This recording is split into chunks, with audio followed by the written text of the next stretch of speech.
Vamos lá, meus queridos, livro de Atos dos Apóstolos, capítulo 15, dando continuidade, então, à série de estudos em cima do livro de Atos dos Apóstolos. Eu não sei quanto a vocês, mas para mim, assim, tem sido uma bênção estudar o livro de Atos dos Apóstolos, porque nada como a Bíblia para ser a fonte do que é, de fato, ser igreja, do que é o cristianismo, na sua fonte, na sua origem. Na sua origem mais primitiva, em especial, por quê? Por que vocês acham que o livro dos apóstolos, nesse caso, é a nossa fonte de eclesiologia, de como a gente tem que ser igreja? Havia principalmente uma coisa que estava acontecendo ali naquela igreja, que eles tinham como base para olhar, ter como referência, portanto, viver o cristianismo segundo essa referência. O que vocês acham? Os apóstolos. Muito bem, Maca, vai para o céu. Os apóstolos estavam ali, certo? Ainda estavam vivos, né? A grande maioria deles estava vivo ainda. Como eu falei, só tinha morrido 2 até agora, dos 12 originais, sem contar com Matias, que tinha sido Judas, e havia morrido também Tiago, certo? Então, haviam 10 apóstolos que ainda estavam vivos, e esses estavam ali no meio ensinando para eles o que era ser igreja. Então, você via uma igreja que vivia em comunhão, certo? Não descartava, sob hipótese alguma, essa ideia de ser, por exemplo, um desigrejado.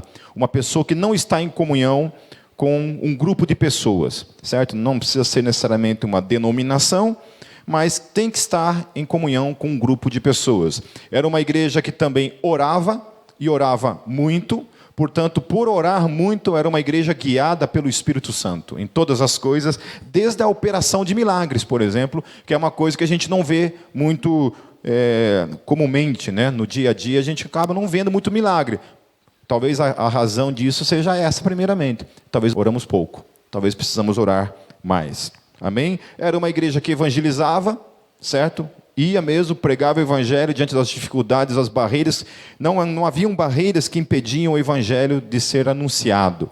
Okay? A igreja estava no seu início e já estavam ganhando milhares de pessoas, estavam alcançando todas as regiões ali do Império Romano, amém? Pregando o evangelho sob perseguição, sob martírio em alguns momentos, mas a igreja estava ali. Então, isso é ser igreja. É uma igreja que está em comunhão, certo? É uma igreja que ora, é uma igreja que evangeliza e enfrenta todas as dificuldades contrárias a ela. Todas, não importa quais sejam as dificuldades, a igreja está ali, presente, ela não desiste, ela continua em nome de Jesus. Porém, mesmo sendo uma igreja que estava no seu início e tendo ali os 10 apóstolos, melhor dizendo, né, porque haviam outros apóstolos também, certo? Mas com os apóstolos presentes ali, na vida da igreja, haviam coisas que estavam acontecendo, que começam a acontecer com a igreja e que também traz uma reflexão para as nossas vidas, em especial hoje que a gente está há mais de 2000 anos depois desse tempo todo, e a gente tem presenciado coisas que têm a ver com o nosso contexto.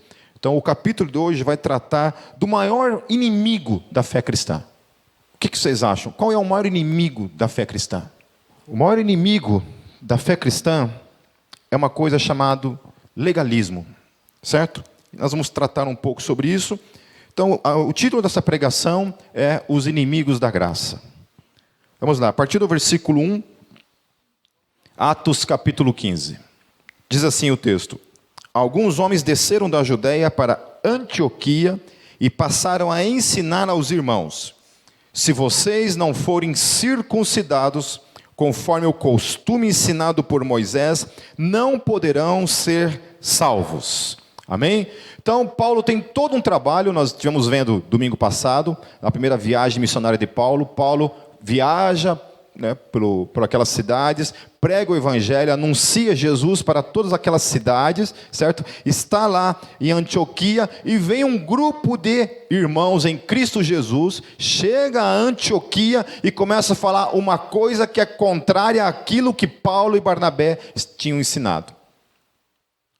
Conhecem situações parecidas com essa hoje em dia, né?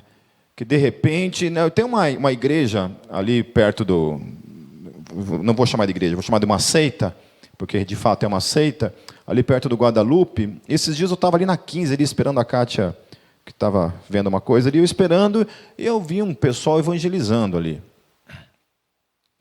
E eu assim, torcendo para eles virem me evangelizar. Eu orando assim, clamando, por que testemunho de Jeová não vem evangelizar eu? Por que Mórmon não vem evangelizar eu? Sério que eu oro a Deus para um testemunho de Jeová bater na minha porta. Eu fico clamando, por favor, evangelizem-me. Toda vez que eu vejo assim, irmãs, não, corto irmãs aí, testemunho de Jeová evangelizando, eu fico assim, por que não vem evangelizar a mim? E a mesma coisa, é uma igreja que tem ali, que eles entendem que Deus é mãe, não é pai. Entendeu? Então, assim, se você não crê que Deus é mãe, você vai para o inferno. Então, você tem que crer que Deus é mãe. Se você não crê que Deus é mãe, vai para o inferno. Então, a gente se depara com situações como essa. Pessoas que vêm e trazem um outro ensino, que é um ensino contrário ao ensino bíblico. E geralmente vem com uma questão de novidade. E isso vem atropelando todas as coisas que foram ensinadas nesses 21 séculos de fé cristã. Eu sempre falo, vou repetir, enquanto eu estiver vivo, eu não fui chamado, nenhum de vocês foi chamado, ninguém foi chamado para ensinar outro evangelho, a não ser aquele que já foi revelado. Amém? Qualquer pessoa na face da terra que chegar e dizer para você que está trazendo algo novo, esse alguém é do diabo. Amém? É do diabo, tá certo? Não existe doutrina a mais, não existe revelação a mais, nada, ninguém pode chegar e dizer para você algo a mais do que aquilo que já está revelado. Amém? Certo? Amém? Ah, Pipe, isso é radical. É radical, meu querido. É radical, porque eu não tenho o direito de trazer algo novo. Tudo que é necessário para mim e para você, dentro da fé cristã, já foi revelado nas Sagradas Escrituras. Amém? Amém? Já foi revelado. Então, o que acontece? Paulo tinha ali ensinado algumas coisas para aquelas pessoas. Vem esse grupo de camaradas, olham para a graça, como muita gente às vezes olha também, olha para a graça e fala assim, não, mas aí é fácil. Só isso. É só confessar Jesus como o Senhor da sua vida e está tudo resolvido. É isso? Não, vamos complicar a coisinha aí. Entendeu? Para vocês serem verdadeiramente salvos, vocês precisam crer em Jesus, amém? Porém, precisa também o mais. Tem um maisinho ali que você precisa acrescentar para que você realmente seja salvo. Porque é isso que o texto está falando. Se vocês não forem circuncidados, vocês não serão salvos. Amém? É isso que o texto está falando. Que se você não guardar o sábado, você não será salvo, ainda que você tenha Cristo Jesus na sua vida. Se você cortar as pontas do seu cabelo, você não será salvo. Porque lá no céu tem umas gavetinhas onde Deus guarda todos os cabelinhos de ouro das irmãs que cortaram o cabelo. Tem um disco que foi gravado, meus queridos, que é muito conhecido, de um irmão, que eu não vou falar o nome, que foi gravado, que falava isso. Ele teve uma revelação que ele foi ao céu, no céu ele viu lá no céu um monte de gavetinhas com cabelos de ouro das irmãs que tinham cortado o cabelo, e ela viu os anjos lançando essas irmãs no fogo do inferno, porque cortaram o seu cabelo, porque rasparam o seu sovaco, tiraram o bigode. Essas irmãs, se você corta o sovaco, corta os pelos do sovaco, você vai arder no fogo do inferno. Não pode usar bermuda, porque se usa bermuda, vai para o fogo do inferno. Se você joga futebol, você vai para o inferno. Ou seja, você precisa aceitar Jesus na sua vida, crer em Jesus, e mais um monte de outras coisas que você precisa fazer, que senão você vai para o fogo do inferno. Essa é a ideia. Porque a questão é, você não pode ser salvo se você tem somente Cristo na sua vida. Essa é a ideia. Cristo não é suficiente. Precisa de algo mais. Essa era a ideia. Precisa ter algo mais. Jesus não é suficiente. Lá em Gálatas, no capítulo 2, no versículo 4, Paulo ele fala assim, essa questão foi levantada porque alguns falsos irmãos infiltraram-se em nosso meio para espionar a liberdade que temos em Cristo Jesus e nos reduzir à escravidão. Olha o que Paulo está falando. Primeira coisa que ele olha para esses irmãos, os quais a gente tem todo o cuidado, né? Para não, meu irmão, não, Pipe, você não pode julgar, você não pode falar essas coisas. Posso baseado na palavra. Se a palavra diz, eu me baseio nela para dizer o mesmo, que se outra pessoa apresenta outro evangelho que não é o evangelho da graça, essa pessoa é falsa, não é irmão, não está em Cristo Jesus, porque ele precisa de algo mais, e se precisa de algo mais, não está em Cristo Jesus na sua totalidade. Essa que é a questão, porque Paulo fala isso. Esses falsos irmãos se infiltraram-se em nosso meio, olharam para a nossa liberdade os incomodou. Não é possível que aquela irmã que corta o cabelo vai para o céu. Não tem como. Que aquele irmão que usa bermuda, que confessa Jesus, que ora todo dia, que jejua, que lê a palavra, que procura viver uma vida de santificação, ele usa bermuda, ele vai para o colo do Satanás. Não. Paulo está dizendo que essa pessoa não é irmão em Cristo Jesus. É falso. Na sua ignorância, mas é falso. Porque não entendeu ainda na sua plenitude o evangelho da graça.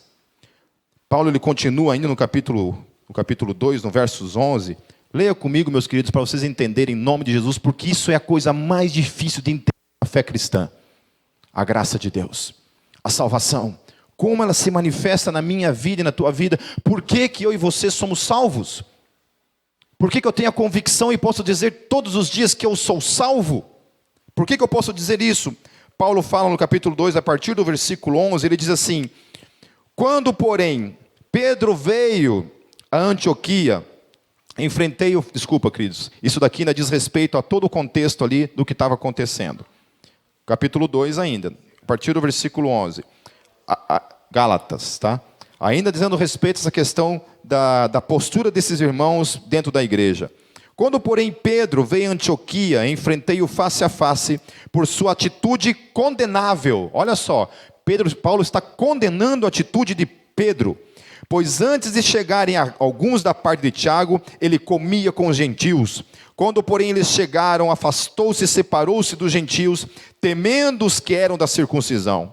Os demais judeus também se uniram a ele nessa hipocrisia. Como eu amo Paulo. Paulo não tem papas. Paulo não tem essa de amor. Ele entende perfeitamente que o amor, ele está inserido dentro de um contexto de verdade. O amor tem um compromisso com a verdade. Por isso que às vezes a verdade, meus queridos, está acima do amor. Entendam isso. Às vezes a verdade está acima do amor. Porque o amor sem a verdade é um amor falso. Repita isso comigo. O amor sem a verdade é um amor falso.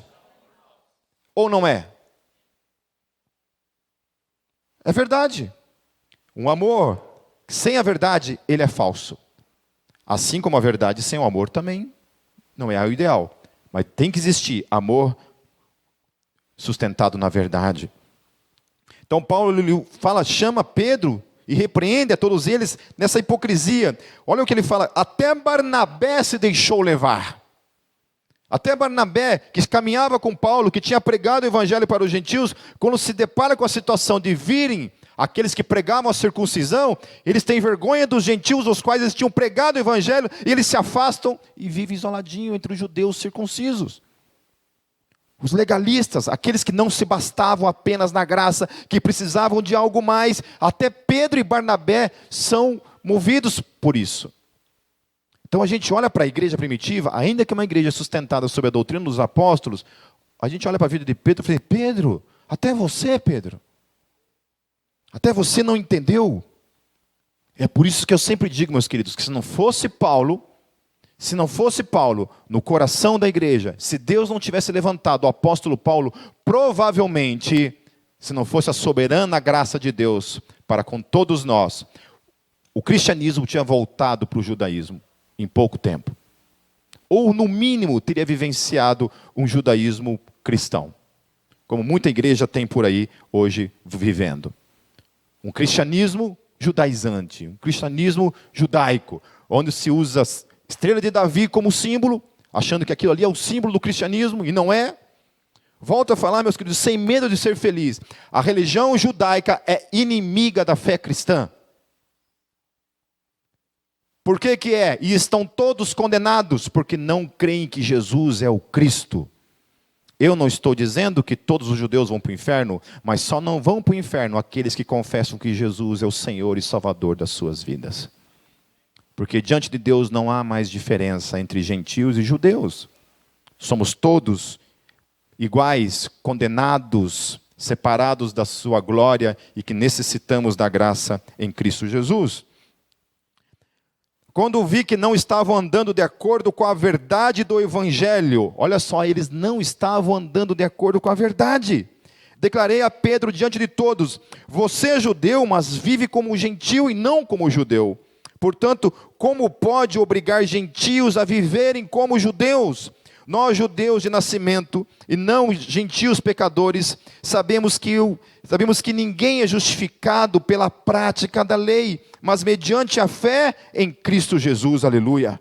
Assim nós também cremos em Cristo Jesus para sermos justificados pela fé em Cristo e não pela prática da lei, porque pela prática da lei ninguém será justificado. Repita comigo: pela prática da lei ninguém será justificado.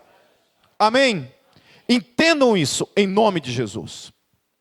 Que pela prática da lei, não usar bermuda, não cortar o cabelo, não rapar o sovaco, pela prática dessas coisas ninguém será salvo.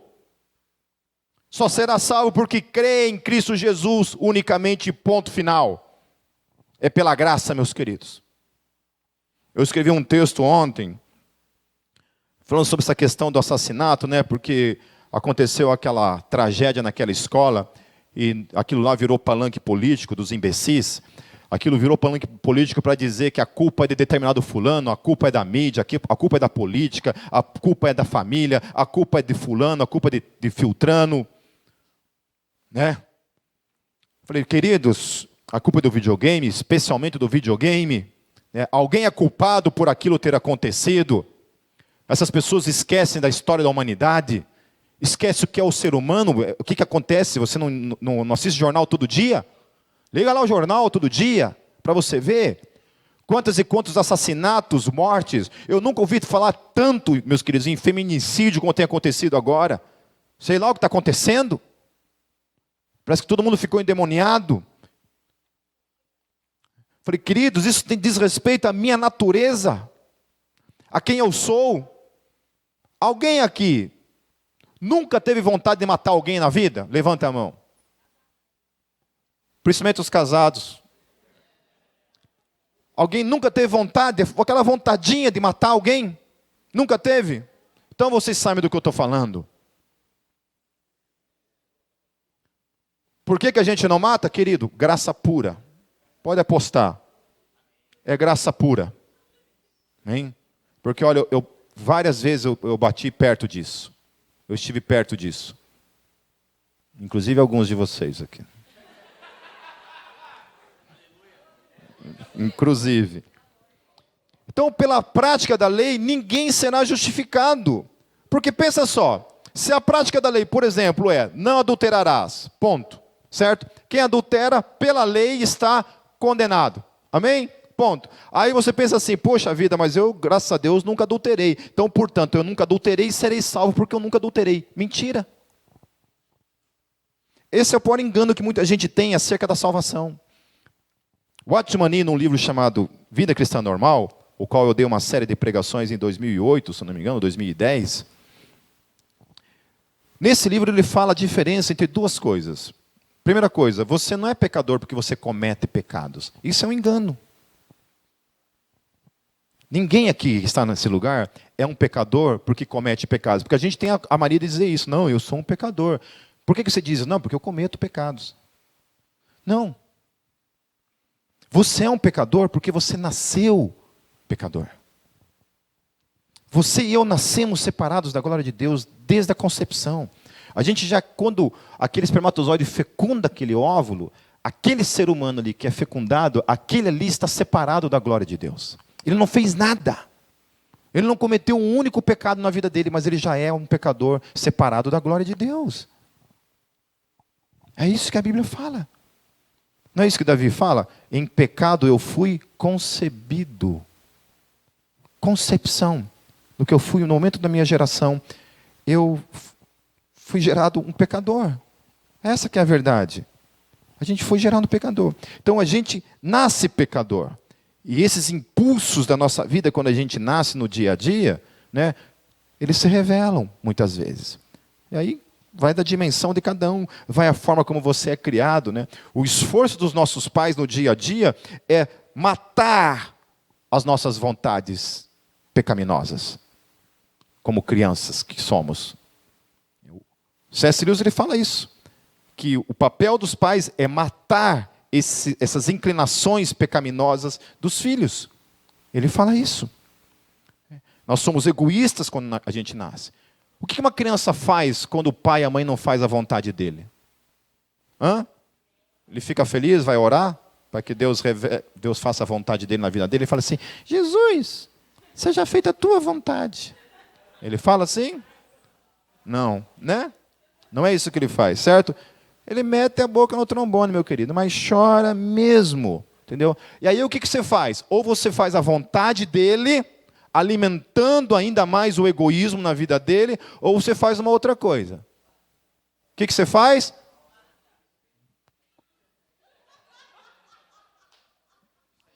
Eu estou ouvindo umas coisas aqui, eu não vou nem repetir, porque... né? O que você faz? Disciplina. Entendeu?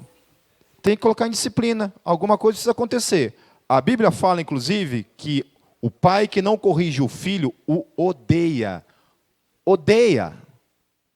É ódio. A minha atitude de não corrigir meu filho é uma atitude de ódio para com ele. Porque a atitude de amor é corrigi-lo. Amém? É usar a varinha, usar o chinelo, colocar de castigo. Entendeu? É isso aí. Entendeu? É isso aí. Alguém aqui que está aqui nesse lugar nunca apanhou na vida? Está explicado. Certo? Eu não sei quanto vocês, mas eu apanhava todo dia. E por nada, nunca fiz nada. Entendeu? Cara, se tem alguém que apanhou na vida, fui eu. Entendeu? Se tem alguém que apanhou muito, fui eu. Mas, amém. Estou aqui, não morri. A Xuxa, graças a Deus, não influenciou meus pais. Graças a Deus, colocou limites em mim. Porque se eu não... Olha, querido, se eu não tivesse apanhado do jeito que eu apanhei, entendeu? Hoje eu seria o anticristo na face da terra, entendeu? Sabe Deus o que eu estaria fazendo hoje? Talvez eu fosse esse retardado que estaria entrando numa escola fazendo cagadas aí. Certo? Agora, se porém, procurando ser justificado em Cristo, descobrimos que nós mesmos somos pecadores, será Cristo então ministro do pecado? De modo algum. Se reconstruo o que destruí, provo que sou o transgressor.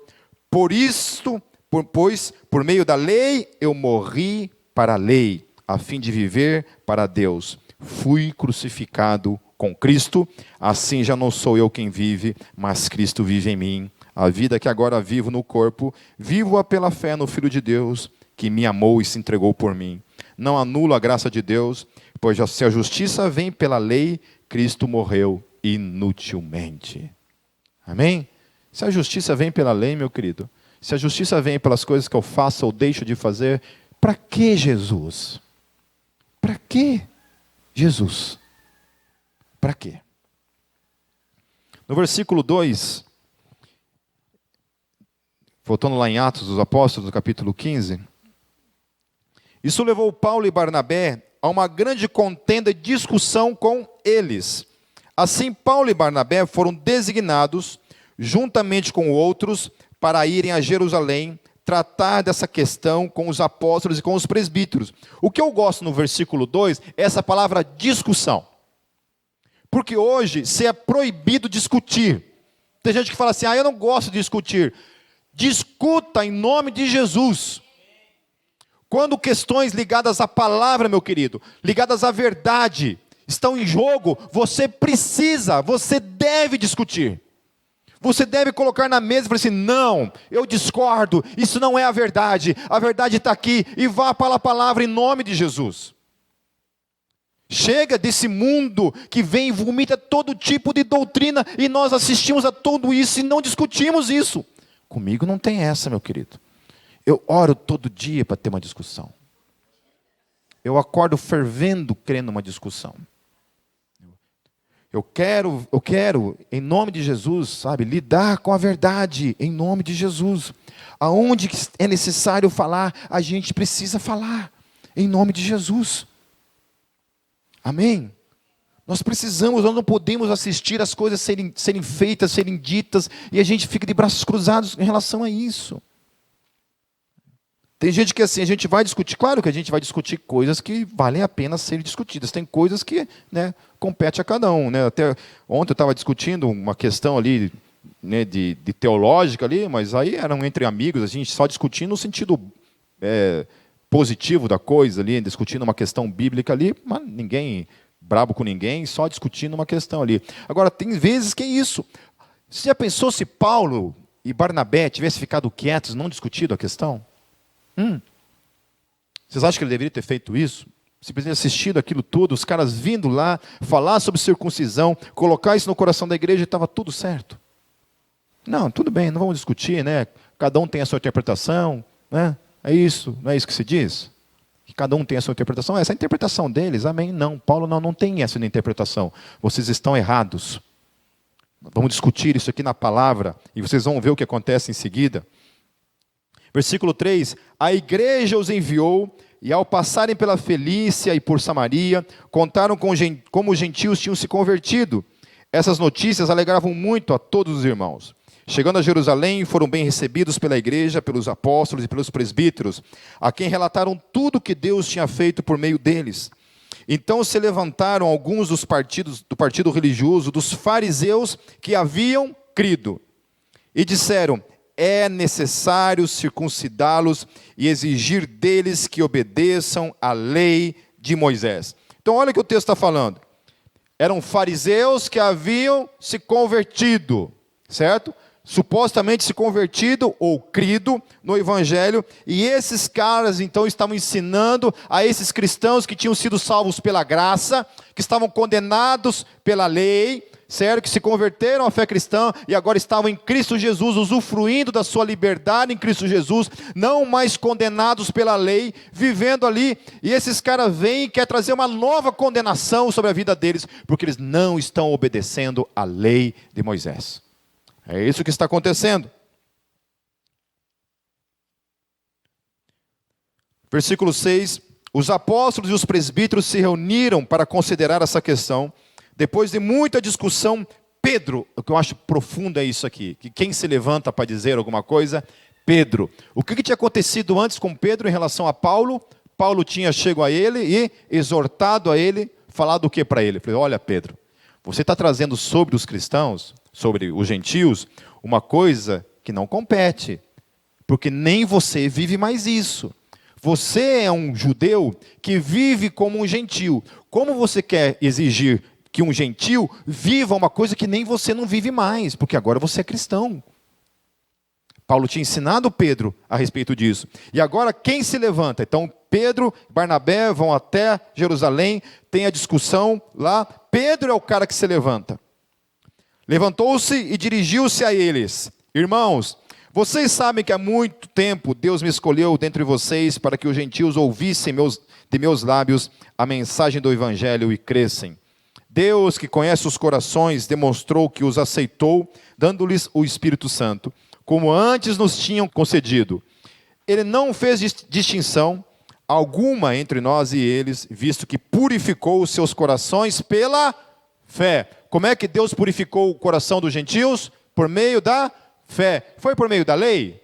Não. Foi por meio da circuncisão? Não. Foi por meio da fé. Versículo 10. Então, Pedro dizendo isso. Não mais Paulo nem Barnabé, mas Pedro dizendo isso. Então, por que agora vocês estão querendo tentar a Deus, impondo sobre os discípulos um jugo que nem nós, nem nossos antepassados conseguimos suportar? Aleluia! Pedro repete para todos aqueles homens aquilo que Paulo tinha dito para ele. Aleluia! E aí eu glorifico a Deus pela humildade de Pedro, diante daquilo que Paulo tinha falado para ele, e reconhece: eu estou errado. e eu vou ensinar outros a não cometerem o mesmo erro. Certo? Então Pedro se levanta e simplesmente repete aquilo que Paulo tinha dito para ele. Não tem como nós trazermos sobre eles um jugo que nem nós, nem nossos antepassados podíamos suportar. É algo novo, a graça é algo totalmente novo, não tem mais ligação alguma com isso daqui.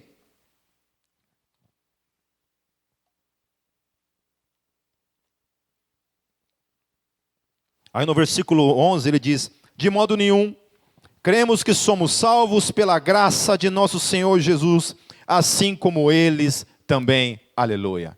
Então Pedro fecha o discurso dizendo assim: olha, a gente sabe que não é mais pela lei, que nunca foi pela lei, que a lei nos condenou, e agora sim nós estamos na graça em Cristo Jesus. Amém. Jamais deixe, meu querido, em toda a sua trajetória nesse mundo, todos os seus dias na terra, jamais deixe que alguém roube de você a verdade revelada da graça de Deus em Cristo Jesus, na minha e na tua vida. Nada pode substituir isso. Se você se desvia um minuto para a esquerda, para outra coisa que não seja somente a graça, a salvação é pela graça, você está saindo da graça em Cristo Jesus. Toda a assembleia ficou em silêncio enquanto ouvia Barnabé e Paulo falando de todos os sinais e maravilhas que por meio deles Deus fizera entre os gentios. Quando terminaram de falar, Tiago tomou a palavra e disse: irmãos, ouçam-me. Simão nos expôs como Deus no princípio voltou-se para os gentios, a fim de reunir dentre as nações um povo para o seu nome. Concordam com isso as palavras dos profetas, conforme está escrito: depois disso voltarei e reconstruirei a tenda caída de Davi, reedificarei as suas ruínas e a restaurarei, para que o restante dos homens busquem o Senhor, e todos os gentios sobre os quais tem sido invocado o meu nome, diz o Senhor, que faz estas coisas, conhecidas desde os tempos antigos. Portanto, julgo que não devemos pôr dificuldades aos gentios que estão se convertendo a Deus. Então, não é uma discussão simplesmente sem base bíblica. Amém? Não é assim, é algo novo, simplesmente a gente vai abraçar e ponto final. Não, é uma coisa fundamentada na profecia, fundamentada nas Escrituras. Então a minha dificuldade com essas coisas que supostamente são novas, é que os caras tentam trazer para a gente algo sem fundamentação bíblica. Aí fica difícil. Quer trazer algo novo? Traga, duvido que tenha, mas traga fundamentado nas Escrituras. E se está fundamentado nas Escrituras, não é novo. Ou é novo? Está lá. O tempo todo está lá. Amém? No versículo 20. Pelo contrário, devemos escrever a eles, dizendo-lhes que se abstenham de comida contaminada pelos ídolos, da imoralidade sexual, da carne de animais estrangulados e do sangue. E aí então, o Concílio de Jerusalém decide uma única coisa em relação a mim, em relação a você, que é gentil. 3 coisas estão ligadas. Primeiro, que a gente deve se abster da comida contaminada pelos ídolos, que era um costume na época, certo? O que acontecia? Eles ofereciam sacrifícios aos deuses nos templos pagãos. Essa comida, essa carne que era oferecida, depois era vendida por um preço de banana para as pessoas pobres.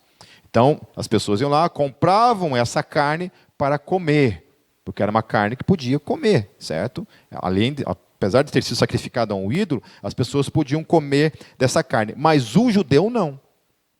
O judeu não comia daquela carne sob hipótese alguma, ok? Mas os gentios comiam. O judeu não comia, mas o gentio comia. Esse gentio havia se convertido à fé cristã. E agora? Posso comer ou não posso comer? Então, os apóstolos chegam e trazem isso perante ele. Ele fala assim, olha, se abstenham. E aí, Paulo, lá em 1 Coríntios, capítulo 8, Paulo ele vai então falar a respeito dessa questão da carne. Certo? E ele fala o seguinte lá. Olha, meus queridos, o ídolo não é nada. Paulo tinha uma convicção. Essa carne que é sacrificada aos ídolos, né, aos deuses, é nada. Por quê? Porque os deuses não existem. Esses ídolos não existem. Então aquela carne é sacrificada a quem? A nada. Porque não tem nada. Eu vou sacrificar a minha água ao Papai Noel. Poxa, contaminei a minha carne com o Papai Noel. Não, por quê? Porque o Papai Noel não existe. Se o Papai Noel não existe, não tem como isso aqui ser contaminado. Esse é o raciocínio de Paulo. Olha, a carne é sacrificada ao ídolo, mas o ídolo não é nada, porque não há outro Deus, só existe um Deus.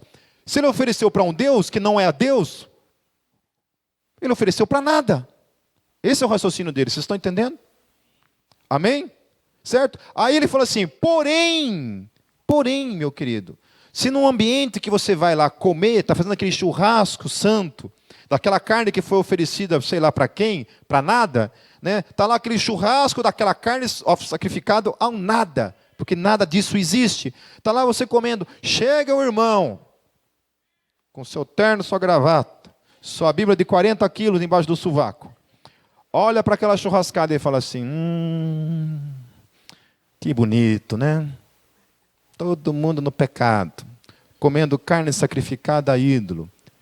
Aí Paulo fala assim, por causa desse miserável, desse cego, desse cara que é fraco, desse cara que usa muleta, não consegue andar somente pela graça, que ele precisa ter regrinhas, ele precisa de uma lei para que ele consiga caminhar, por causa desse cara que Paulo chama de fraco.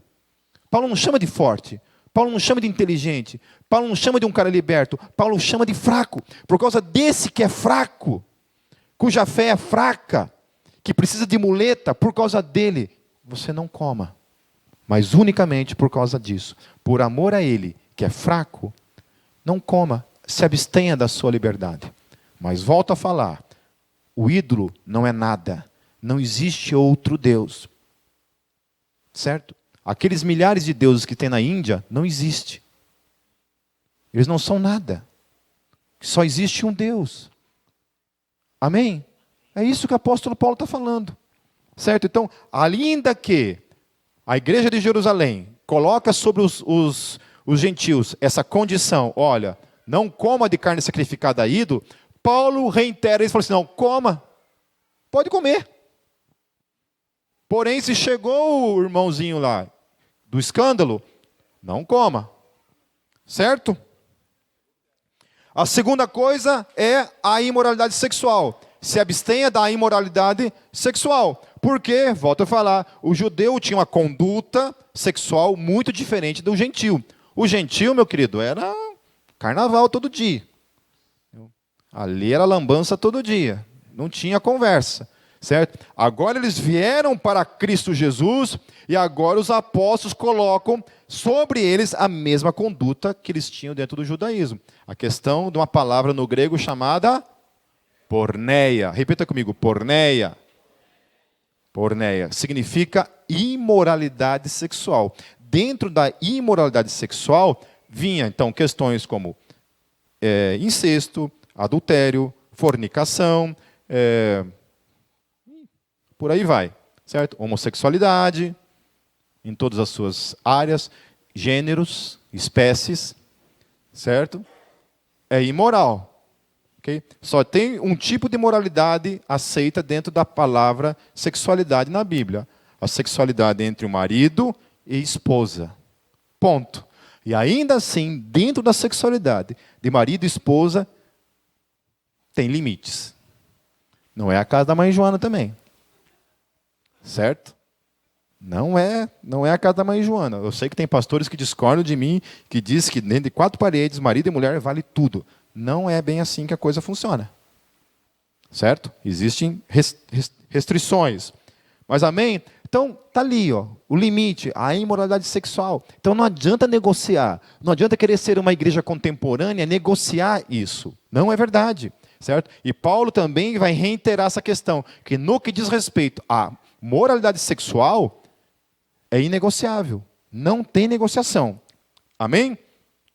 A terceira coisa também é de comer carne então estrangulada, certo? Os judeus, eles cortavam o pescoço, né, dos animais, certo? Para que o sangue saísse. Eles não podiam comer uma carne estrangulada. Ok? E isso foi colocado sobre os gentios.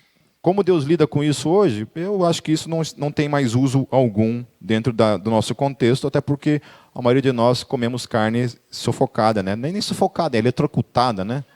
O negócio, né?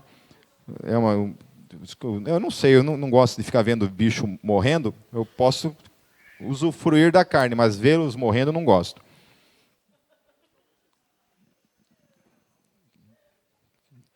Sensível, né? Vamos lá, versículo 21.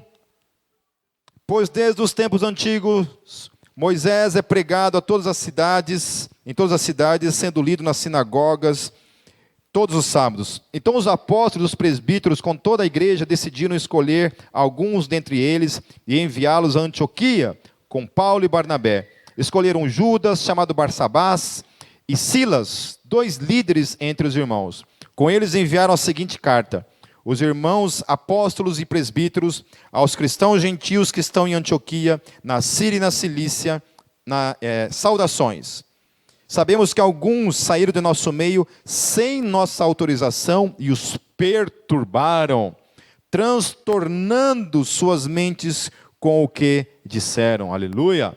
Então, eles assinam embaixo que aquilo que tinha sido causado à igreja foi um transtorno. Esses caras foram aí para incomodar a vida de vocês. Vocês estavam lá vivendo a sua liberdade. Esses caras trouxeram um incômodo sobre a vida de vocês, porque vocês estavam ali vivendo em liberdade. Eles trazem uma coisa ali, olha, seguinte, vocês são cristãos, sim, são salvos, sim, são circuncidados? Não, então não é salvo. Vocês estão enganadinhos.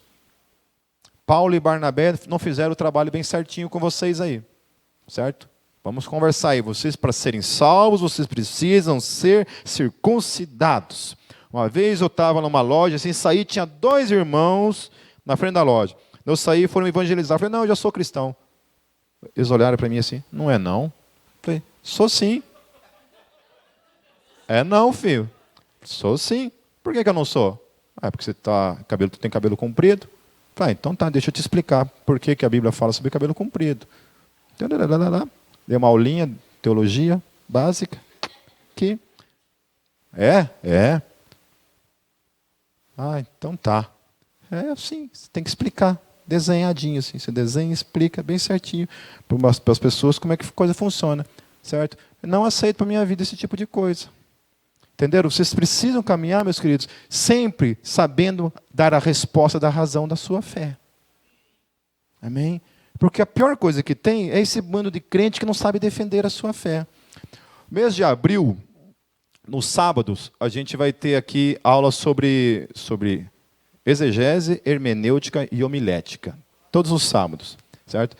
Essas 3 coisas, para você aprender a ler a Bíblia, interpretá-la e usá-la. Em nome de Jesus. Certo? Entrada franca, não paga nada para entrar, só paga para sair. Para sair tem que pagar. Amém? Vai trazer um caderno, vai trazer uma caneta e vocês vão aprender a ler a Bíblia, interpretá-la e usá-la em nome de Jesus. Amém? E depois disso, o meu próximo passo é nos sábados dar para vocês aqui pelo menos um mês de apologética. Ensinar vocês a defenderem a sua fé. Chega, meus queridos. Chega de fugir, para que quando um testemunho de Jeová bater na sua porta, você tenha uma alegria no coração. Teu coração se encha de alegria em nome de Jesus. Sabe? Quando você se deparar com aquele amigo mala no Facebook que é ateu, sério, você se alegre que ele apareceu lá. Você, puxa, Jesus, obrigado pelo pão nosso de cada dia. Né? Porque hoje vou poder me alimentar da alma. Está entendendo? Amém? Por isso que antes tudo tem que ler a Bíblia, né? Porque senão vai lá e leva um cacete. Onde é que eu parei? No versículo 27? 25. Assim concordamos todos em escolher alguns homens e enviá-los a vocês com nossos amados irmãos Paulo e Barnabé. Homens que têm arriscado a vida pelo nome de nosso Senhor Jesus Cristo. Portanto, estamos enviando Judas e Silas para confirmarem verbalmente o que estamos escrevendo. Pareceu bem ao Espírito Santo e a nós não impor a vocês nada além das seguintes exigências necessárias. O que é interessante é essa força que sempre vem nas palavras que pareceu bem a quem? Ao Espírito Santo. Quem que ensina? O Espírito Santo. Quem direcionou? O Espírito Santo. Não é a força da vontade humana, mas é o Espírito Santo. Amém? Aí ele vai repetir, né, as coisas que eles tinham que observar. No versículo 30, uma vez despedidos, os homens desceram para Antioquia, onde reuniram a igreja e entregaram a carta. Os irmãos a leram e se alegraram com a sua animadora mensagem. Judas e Silas, que eram profetas, encorajaram e fortaleceram os irmãos com muitas palavras. Tendo passado algum tempo ali, foram despedidos pelos irmãos, com a bênção da paz, para voltarem aos que os tinham enviado. Mas Silas decidiu ficar ali. Mas Paulo e Barnabé permaneceram em Antioquia, onde com muitos outros ensinavam e pregavam a palavra do Senhor. Algum tempo depois, Paulo disse a Barnabé: voltemos para visitar os irmãos em todas as cidades onde pregamos a palavra do Senhor, para ver como estão indo.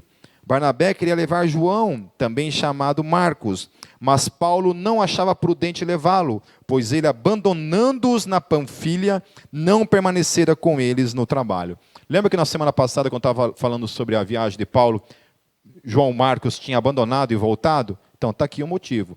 Era frouxo mesmo, não aguentou o trabalho e voltou para casa, certo? Aí que Paulo não quis mais saber. Falou, olha, quer agora? Não quero mais. Eu acho que Paulo é meio faca na caveira, né, cara? Paulo não tinha muita conversa com o apóstolo Paulo. Para vocês terem uma ideia, quando Jesus diz assim: todo aquele que me confessar diante dos homens, eu confessarei diante do Pai, mas aquele que me negar diante dos homens, eu o negarei diante do Pai. Ponto. Jesus falou isso. O que aconteceu? A igreja se inicia, muitos cristãos começaram a ser perseguidos, e começaram, diante da perseguição, alguns, então, por medo de morrer, negavam sua fé. Negavam sua fé. Falaram, olha, você é cristão? Não, nem sei do que se trata. Não sei quem é Jesus, nunca ouvi falar. Abandonava a fé, supostamente abandonava a fé. Depois que eles eram poupados, esses caras se arrependiam do que tinha acontecido e queriam voltar para a comunhão da igreja. O que acontecia? Aí a igreja se dividiu. Você vai ler isso numa série de livros, que são 10 volumes, de um camarada chamado Justo Gonzalez, que é a História Ilustrada do Cristianismo. No primeiro livro, que é A Era dos Mártires, ele vai falar sobre isso, sobre essa verdade que acontecia. Esses caras tinham saído da fé por medo de morrer e agora queriam voltar. Uma parte da igreja falou assim, não volta não, meu querido. Baseado naquilo que Jesus tinha dito, você negou Jesus diante dos homens, portanto você está condenado. Não tem segunda chance para você. Uma outra ala da igreja dizia, não, querido, o cara se arrependeu. Deixa o cara voltar, é graça, deixa o cara voltar. Aí essa turma do ADK olhava para isso que foi dito, não, beleza, eles podem voltar. Mas só tem um jeito deles voltarem. Eles precisam de novo passar por essa prova. Se eles resistirem a essa prova, eles podem voltar. Em outras palavras, eles precisam morrer para voltar a ter comunhão. Então tinha uma ala da igreja que era radical, não tinha conversa. Paulo ele era de fato radical em muitas coisas. Aquilo que Paulo fala lá, às vezes eu até brinco com isso, lancei-o na mão do diabo para que o corpo seja desfeito e o espírito seja salvo no último dia. Aí pensou, cara, teu pastor chegando para você, seguinte, miserável, estou lançando você na mão do Satanás, para que o teu corpo seja desgraçadamente destruído e você no último dia seja salvo. O que vocês acham dessa tática? Posso começar a partir de hoje? Hein? Toma posse? Então era faca na caveira o negócio. Versículo 39. Tiveram um desentendimento tão sério que se separaram. Barnabé, levando consigo Marcos, navegou para Chipre. Mas Paulo escolheu Silas e partiu, encomendado pelos irmãos à graça do Senhor.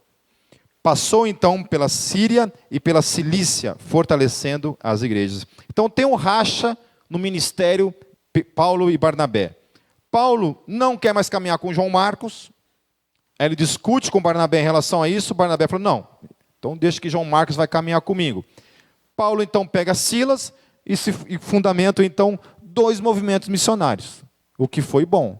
E o que eu acho interessante ali, que no versículo 40, que o texto fala assim, encomendados pelos irmãos. Os irmãos olham para aquilo ali e não veem um problema. Falam, não, peraí, tinha um grupo missionário aqui, que era Paulo e Barnabé, que viajavam pregando o evangelho. Agora nós temos 2 grupos. Então foi uma cisão que aconteceu ali, que foi para o bem do reino, de alguma forma. Amém? Então, meus queridos, a gente pode aprender o seguinte com essa questão. Ainda que esses homens fossem homens direcionados pelo Espírito Santo de Deus, eles tinham discordâncias. Amém? Tinham discordâncias. Então, ainda que todos nós aqui podemos ser pessoas cheias do Espírito Santo, pode haver discordâncias entre nós. Podem haver questões que a gente não vai concordar. Ah, Pipo, mas aí como é que faz? Por que o Espírito Santo não fala então para cada um ali o quem está certo? Aí eu não sei. Eu não sei. Porque para tudo eles eram direcionados pelo Espírito Santo. Chega nessa hora, eles tomam certas decisões que eu não sei dizer por que acontece, mas aconteceu. Paulo vai para um lado com Silas e Barnabé vai para outro lado com João Marcos. Eu queria encerrar, meus queridos, lendo o capítulo 3 de Gálatas, para fortalecer, mais uma vez, essa questão da salvação pela fé, da salvação pela graça. E por que jamais nós devemos sair do evangelho da graça?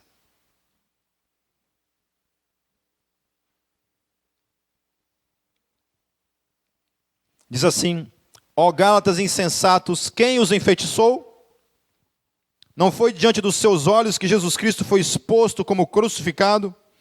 Gostaria de saber apenas uma coisa: foi pela prática da lei que vocês receberam o Espírito, ou pela fé naquilo que ouviram? Será que vocês são tão insensatos que, tendo começado pelo Espírito, querem agora se aperfeiçoar pelo esforço próprio? Será que foi inútil sofrerem tantas coisas? Se é que foi inútil, aquele que lhes dá o seu Espírito e opera milagres entre vocês, realiza essas coisas pela prática da lei ou pela fé com a qual receberam a palavra? Né? Já viu aquele velho ditado que muitas vezes frase que a gente escuta no meio cristão, né? Se você jejuar bastante, Deus vai operar o milagre. Se você jejuar bastante, Deus vai te dar um dom. Ou seja, você precisa fazer algo, algum sacrifício, alguma coisa para que isso gere a ação de Deus, o mover de Deus e a graça de Deus na sua vida. Essa é a ideia. Não é o contrário. Eu jejuo por uma razão.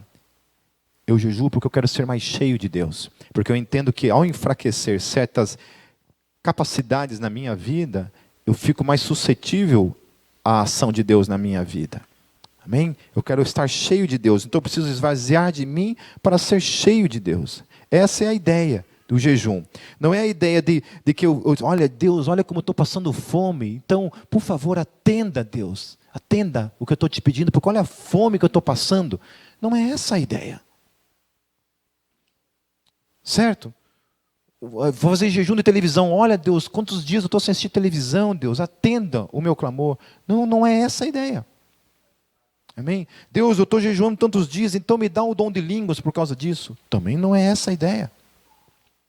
Amém? Os dons Deus dá segundo a sua graça. Repita comigo. Segundo a sua graça. É porque você merece? Não.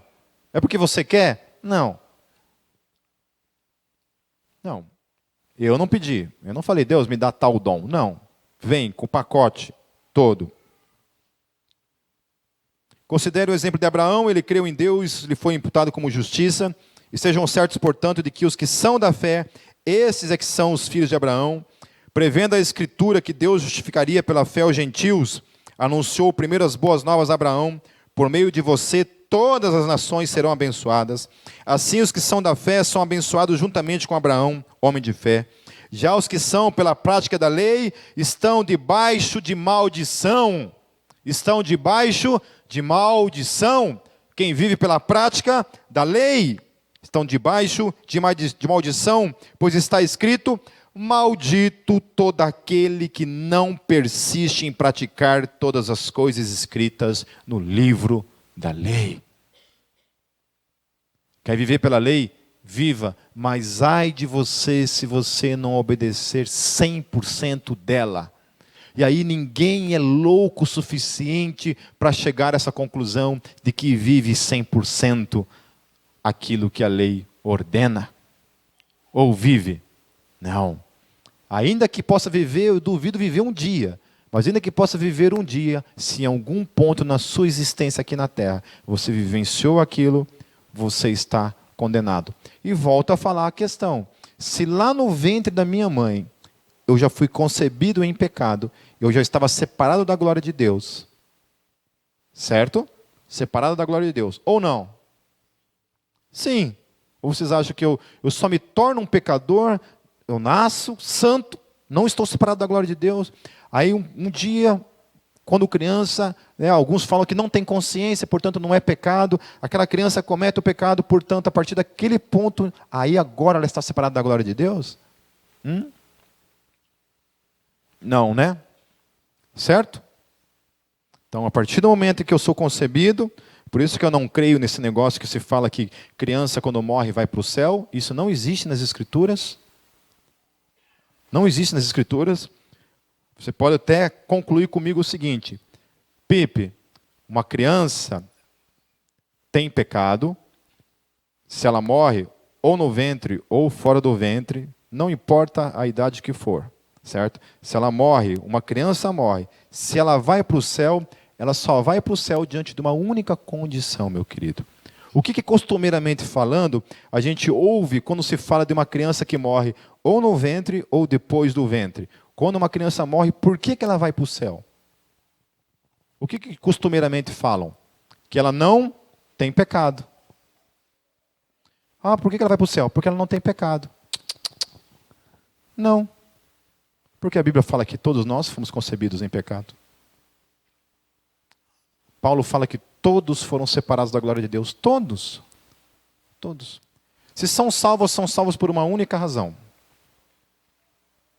Pela graça. Somente pela graça. E somente pela graça. E somente pela graça. Por mais nenhum outro motivo, a não ser a graça de Deus, e não porque não são pecadoras. Com isso não estou dizendo que crianças vão para o inferno, mas estou dizendo que se vão para o céu, não vão porque não têm pecado, mas vão porque são salvas pela graça de Deus em Cristo Jesus. Então não repita essa bobagem de que criança não tem pecado, porque isso não é verdade, isso não é bíblico. Amém? Isso não é bíblico.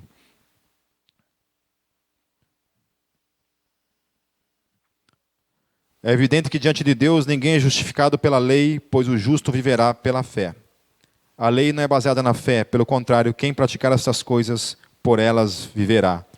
Cristo nos redimiu da maldição da lei, quando se tornou maldição em nosso lugar, pois está escrito: maldito todo aquele que for pendurado no madeiro.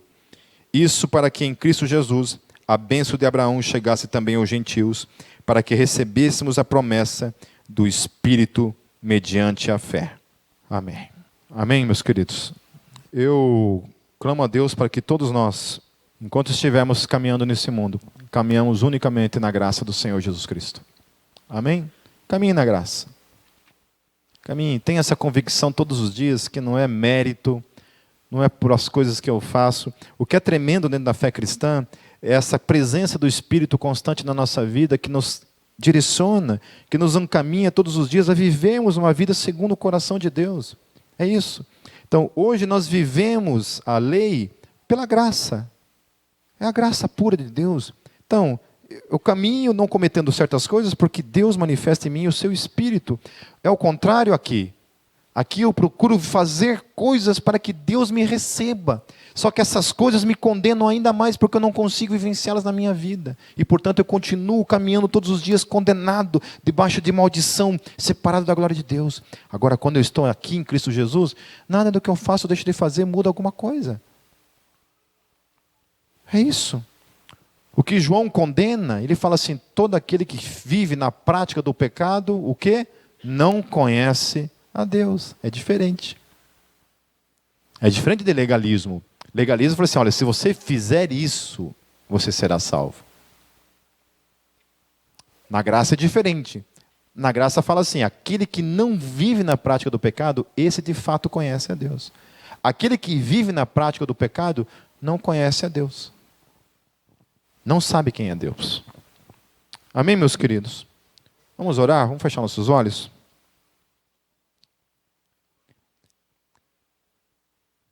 Senhor, eu te glorifico pela tua graça em nossas vidas, Senhor. Deus, a tua igreja sempre foi cercada, perseguida por aqueles que são da lei, Senhor, ainda nos dias de hoje. Há muita gente que ora para a liberdade que a tua igreja vivencia, Deus, e acha que isso é pouco. Que nós não podemos conceber que a salvação se dá dessa forma. Que precisa ter o esforço humano. Precisa ter a força do homem. Precisa ter algum pedaço no céu, algum centímetro do céu, que seja conquista minha, conquista de cada um de nós, ao invés de uma conquista do Senhor naquela cruz. Foi o Senhor que conquistou o céu para nós, Senhor. Foi o Senhor, por meio da tua graça em nossas vidas, que nos deu acesso ao céu. Não por mérito, porque nós estávamos condenados, Senhor. Nós éramos malditos porque estávamos debaixo da maldição, da lei. Condenados, Senhor, ao fogo do inferno. Mas a tua graça nos alcançou, aleluia. A tua graça nos concebeu até mesmo o dom para crer, o dom da fé. E hoje, Senhor, nós caminhamos por meio da graça. Crendo, Senhor Jesus, em absoluto, Senhor, que se estamos na eternidade, se nossos nomes estão escritos no livro da vida, é por meio da fé. Da fé que o Senhor nos concedeu, por meio da graça em Cristo Jesus. Amém.